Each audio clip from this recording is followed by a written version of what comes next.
Unsure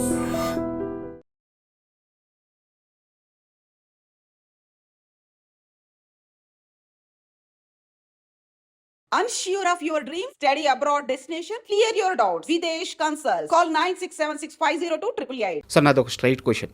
నిజంగా ఆ పూలచొక్క నవీన్ అనే వ్యక్తి మిమ్మల్ని రివ్యూ ఇవ్వడానికి 40,000 కావాలని మిమ్మల్ని అప్రోచ్ అయ్యాడా? నన్ను కాదు, మా టీంని అప్రోచ్ అయ్యాడు. నేను డీల్ చేయను కదా. ఓకే. దానికి ఒక టీము వ్యవస్థ ఉంటుంది, పిఆర్ఓ వ్యవస్థ ఉంటుంది. అందులో కూడా పిఆర్ఓ టీంలో కూడా మెంబర్స్ ఉంటారు. ఓకే.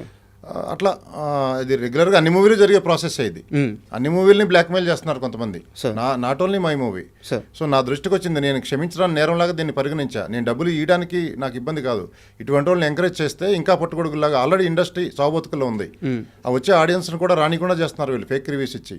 ఇది తీవ్రవాదం కంటే దారుణమైంది. మన మధ్యలోనే ఉంటూనే ఇంత ఘోరమైన దీనికి పాల్పడుతున్నారు.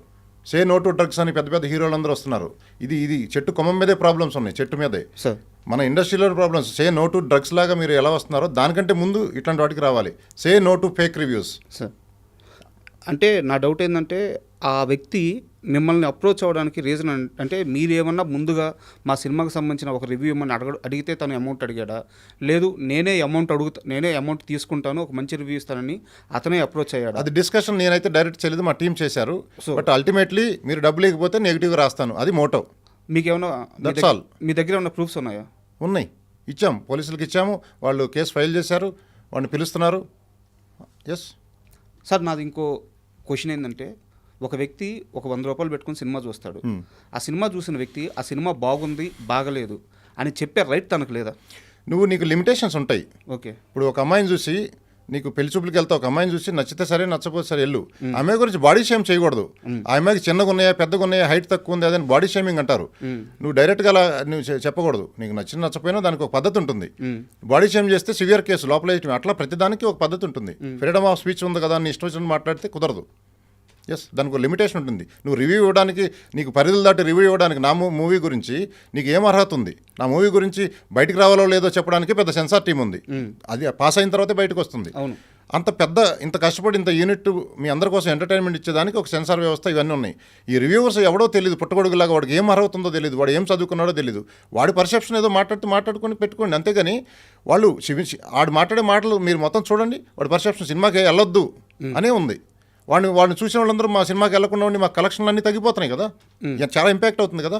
దానివల్ల 24 క్రాప్స్కి నెక్స్ట్ సినిమా తీయలేము, ఇండస్ట్రీ దెబ్బతింటుంది. నా సినిమానే కాదు, పెద్ద సినిమాల పరిస్థితి అంతే. ఇలా మాట్లాడటం వల్ల, ఫేక్ రివ్యూస్ వల్ల ఆడియన్స్ డిసైడ్ చేసుకోమనండి వాళ్ళని వెళ్ళి.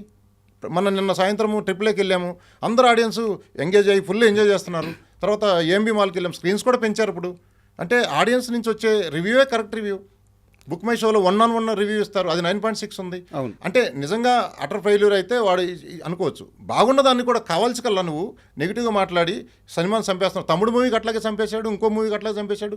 అంటే కొన్ని మూవీలు బాగుండొచ్చు, కొంచెం అటు ఇటుగా ఉండొచ్చు. అది ఆడియన్ వెళ్ళి చూసుకొని, ఆడియన్కి అనేది ఎంటర్టైన్మెంట్ కావాలి. అది లెట్ హిమ్ డిసైడ్.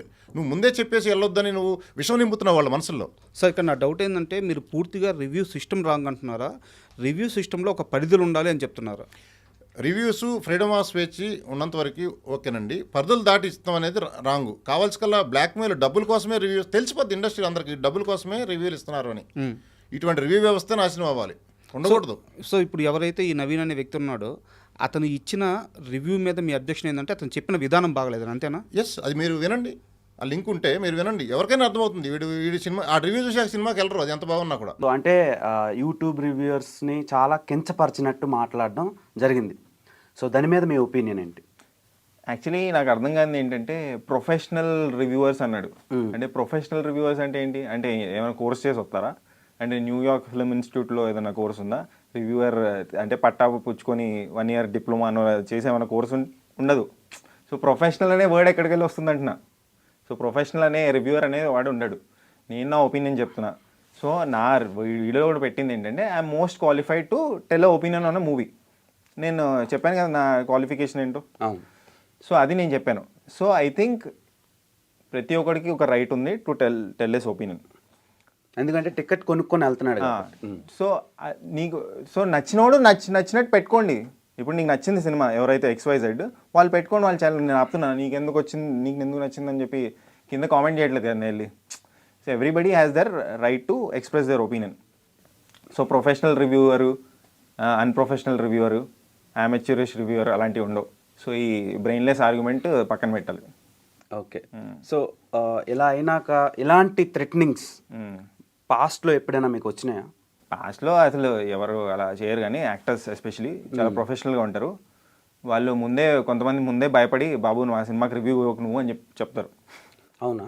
ఓకే. అలాంటి సందర్భాలు ఎన్నిసార్లు ఫేస్ చేశారు మీరు? కొంతమంది పాజిటివ్గా చెప్పమంటారు, కొంతమంది అసలు చెప్పకు నువ్వు, అదే బెటర్ మాకు అని చెప్పి.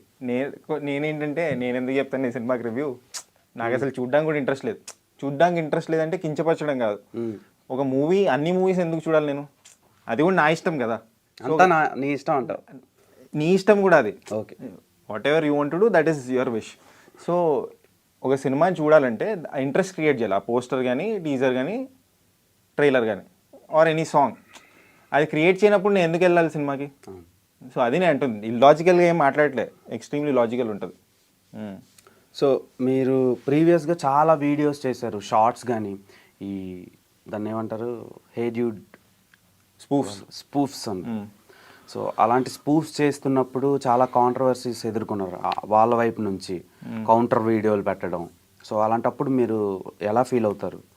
నేను అసలు ఏం ఫీల్ అవను. నేను బేసికలీ నా ఫిలాసఫీ ఏంటంటే, if you wish for the rain you have to deal with the mud. తెలుగులో చెప్పాలంటే, మీరు వర్షం గురించి ఆశిస్తే బురద కూడా వస్తుంది, ఆ బురదకు కూడా రెడీ ఉండాలి. నాకు వర్షమే కావాలంటే కుదరదు. So when you're doing something, మీ మీద పూలు వేస్తారు, రాళ్ళు కూడా వేస్తారు. అండ్ నేను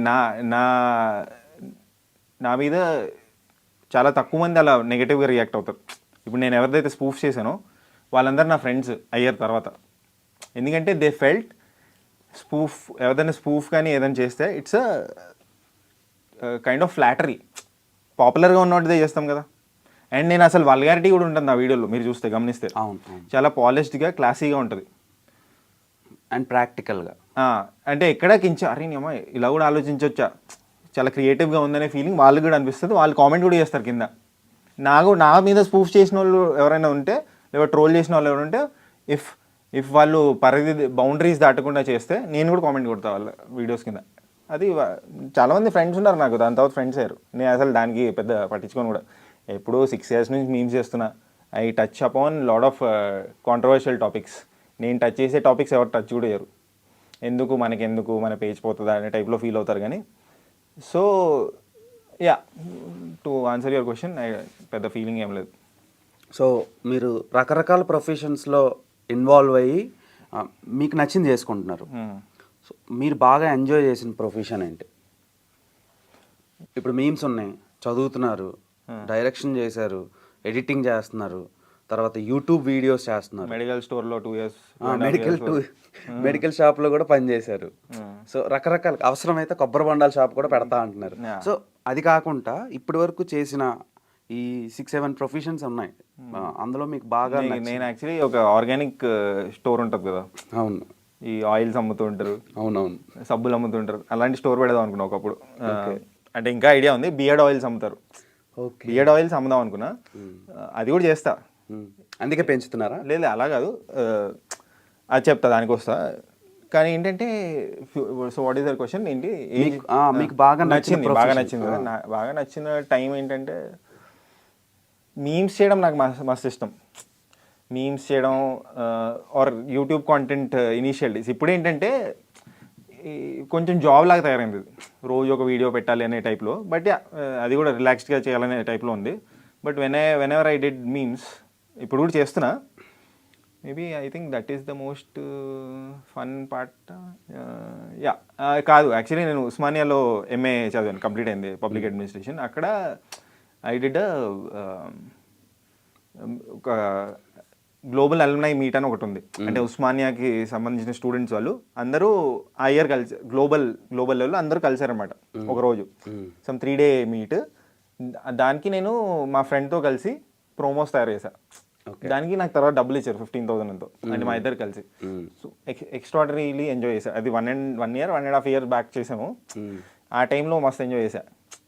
అంటే ఆ క్యాంపస్ని చూపించడం, దాని గురించి ఈవెంట్ గురించి క్రియేట్ చేయడం awareness, that was nice. So అంటే మీకు మేకింగ్ అంటే బాగా ఇష్టం. మేకింగ్ ఇష్టం. ఇప్పుడు నీ చేసేది కూడా మేకింగ్. ఇప్పుడు అవును. What ever Digital making. Everything is a film. 60 సెకండ్స్లో సేమ్ ప్రాసెస్ ఇన్వాల్వ్ కదా, డబ్బింగ్, ఎడిటింగ్, అవును. Direction, camera. So when will you do feature film? Feature film job లాగా అనిపించకూడదు మనకి. ఎప్పుడు ఎక్స్ట్రాడినరీ ఫీలింగ్ క్రియేట్ అవుతుంది. ఒక స్క్రిప్ట్ కానీ మోటివేట్ చేయాలి, అది నిన్ను నిద్రపోనివ్వకూడదు. ఏదైనా ఆ థాట్ నిద్రపోని థాట్ ఏదైనా క్రియేట్ అయినప్పుడు I will do it. Already ఉంది థాట్, కానీ ఏంటంటే నేను ఒక స్క్రిప్ట్ రాసుకున్నా. ఆ స్క్రిప్ట్ అంటే it's a high budget, more than 100 crores required దానికి చేయడానికి. సో అది నేను ఎక్కడ చెడగొట్టేస్తానని. ఆ స్క్రిప్ట్ పేపర్ మీద వస్తుంటుంది, బట్ నాకంత టెంపరమెంట్ లేదు, నాకంత పరిజ్ఞానం ఉంది, నాకేం కావాలో తెలుసు, బట్ టెంపరమెంట్ అంటే ఐఎమ్ లేజీ. సో అది అచీవ్ చేయడానికి చాలా యూట్యూబ్ కాంటెంట్ 1 minute వీడియోస్ చేయాలంటే నాకు ఆ నిష్ట ఉంది. కానీ ఒక ఫీచర్ ఫిల్మ్ చేయాలంటే చాలా నిష్ట కావాలి. ఆ నిష్ట, ఆ టెంపరమెంట్, ఆ రెస్పాన్సిబిలిటీ తీసుకునే కేపబిలిటీ నాకు లేదు. డెడికేషన్ ఉండాలి, టాలెంట్ ఉంది, బట్ ఆ డెడికేషన్, హార్డ్ వర్క్ చేయడం కూడా కావాలి.